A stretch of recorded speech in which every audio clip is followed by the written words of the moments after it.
Assalamualaikum warahmatullahi wabarakatuh. Konten kali ini akan menampilkan tulisan dari Kiai Haji Muhammad Ismail Al-Khalili. Beliau adalah cicit seorang ulama besar di Indonesia yang juga merupakan guru dari para kiai di Nusantara, termasuk guru dari pendiri Nahdlatul Ulama, yaitu Kiai Haji Hashim Asy'ari, yang dikenal dengan sebutan Syekhona Khalil Bangkalan. Dalam tulisan tersebut, Kiai Haji Muhammad Ismail Al-Khalili menjelaskan tentang etika para ulama terdahulu dalam menyikapi nasab. Kita semua tahu bahwa sebagian besar ulama di Nusantara ini adalah keturunan Wali Songo.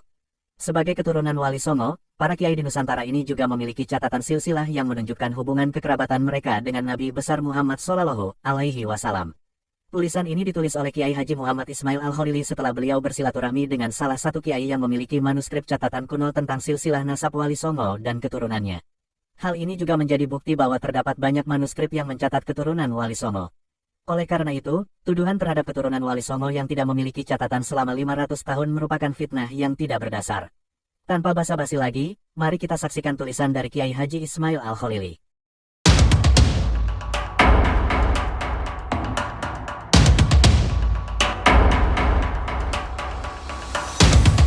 Bagaimana para ulama terdahulu sangat berhati-hati mengenai nasab. Manuskrip ini adalah salah satu manuskrip tua berusia ratusan tahun yang ada di Bangkalan.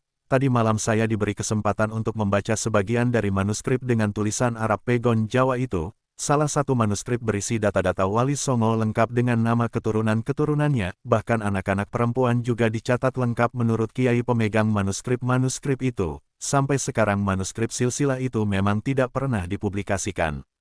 Yang menarik dalam manuskrip itu adalah pesan Sinuhun Sunan Giri kepada Kiai Suluki, sosok yang diperintahkan Sunan Giri untuk mencatat nasab. Lahir di Bangkalan dan dimakamkan di Nganjuk. Setelah menjelaskan tentang fadilah, menjaga dan mencatat nasab, Sunan Giri berpesan.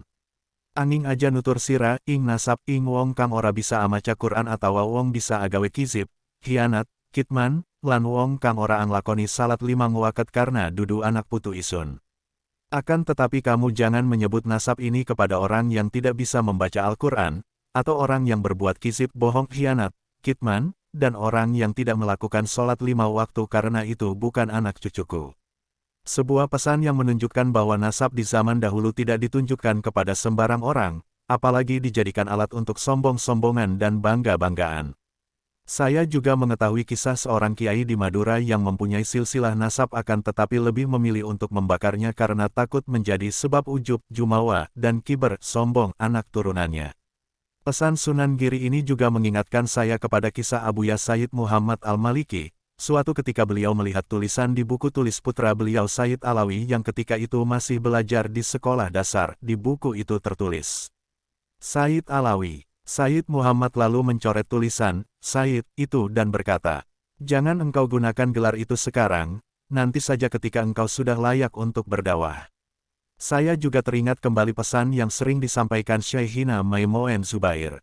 Hati-hati menyakiti siapapun, karena bisa jadi orang yang kau sakiti itu keturunan Nabi yang mastur tidak diketahui, dan yang seperti itu lebih banyak daripada yang masyhur. Pada akhirnya, dari mereka kita belajar, sealim apapun kamu, semulia apapun nasabmu, sampai kapanpun engkau tidak boleh jumawa, sombong apalagi sampai merendahkan orang lain, menganggap kastamu lebih tinggi dari orang lain dan menganggap dirimu lebih mulia dari orang lain.